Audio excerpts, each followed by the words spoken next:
Well, for more on this, joining us from Jordan's capital, Amman, is Xavier Abu Eid. He's a political scientist and former communications advisor at the Palestine Liberation Organization. Xavier, thanks so much for speaking to us on this news hour. When we outline there what international law is when it comes to conflict, it is evident since this war began that Israel has broken that international law. Why have they been able to get away with it? Thank you. For the same reason that they have been able to get away from it for 77 years now.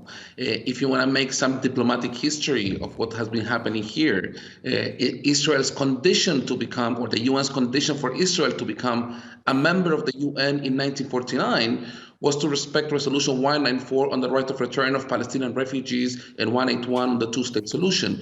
Up until now, 77 years later, nor we have the right of return nor the two-state solution. Israel has been allowed and even rewarded mainly by Western powers for violating international law. And up until now, you can hear some voices in some European capitals and, of course, in the United States talking about shared values, Israel being a democracy. But at the same time, you can find, for example, what the International Court of Justice concluded a few months ago, that even apartheid can be applied to the situation of this illegal occupation Israel continues to exercise all over occupied Palestine. Xavier, is there anything else that the international community can do? We've already seen South Africa accuse Israel of war crimes. They've taken them to the International Court of Justice. But besides that type of legal action on the international stage, what else can be done?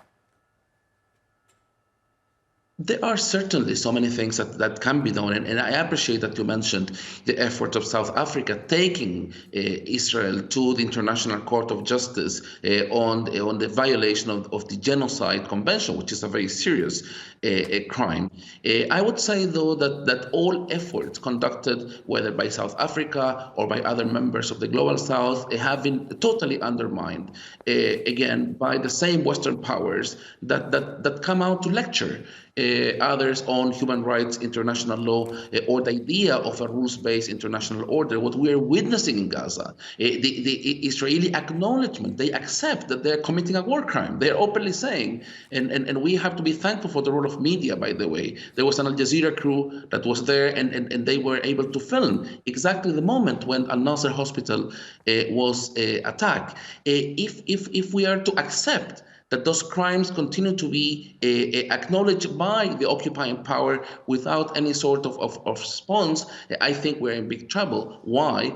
Because the very principles of an international, multilateral, rules-based world order is being destroyed by what Israel is committing. And I think Western powers will have to come to a decision whether they want to implement the principles of a rules-based international order, and therefore they will have to hold Israel accountable for their systematic and ongoing war crimes and crimes against humanity, or they will be willing to destroy the perspectives of any sort of international justice for the sake of granting Israel this kind of impunity. And of course, many critics have said that this particular rules-based order does need a shake-up, it does need a change for countries like Israel to be held accountable.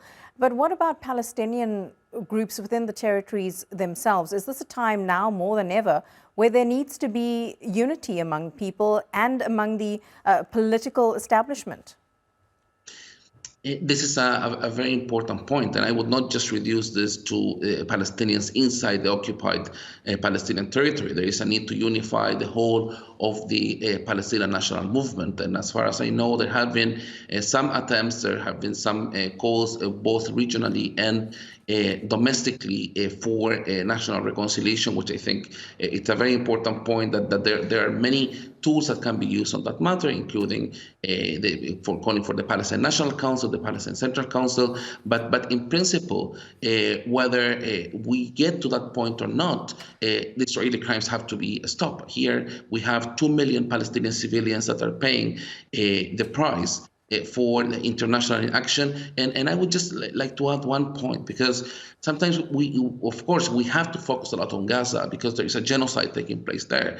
But let's remember what's going on also in the occupied West Bank. And let's remember also what we Palestinians said from the very beginning on October 2023. This is not a war against Hamas. This is a war against all the Palestinian people that goes from attacking a hospital in Gaza to shutting down a library in occupied East Jerusalem. Xavier Abu Eid, a political analyst. Great to get your take. Thank you very much for speaking to us.